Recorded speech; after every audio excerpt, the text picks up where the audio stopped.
Par, tara, biyahe tayong Baguio. Sa Quezon Road tayo dadaan kasi magpapapicture tayo sa Lion's Head. Pero ang problema par, may mga landslide ngayon doon, sarado yung kalsada. Kailangan pa natin mag-river crossing para makatawid papanik ng Baguio. Pero masyadong risky para sa mga scooter yung pag-river crossing na yon. So kailangan natin mag-diversion road.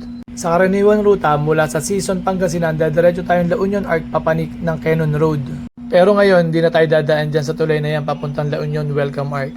Bago ngayon magtulay, kailangan na natin kumaliwa pailalim. Doon tayo dadaan pailalim papuntang Diversion Road papanik ng Quezon Road. So mga par, eto yung actual footage na bago magtulay, kumaliwa na ako para marating ko yung ilalim ng tulay na dapat sana papunta ng La Union Welcome Arc.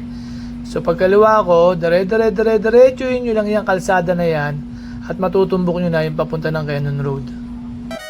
Sa rutang to ay maiiwasan na natin ang river crossing.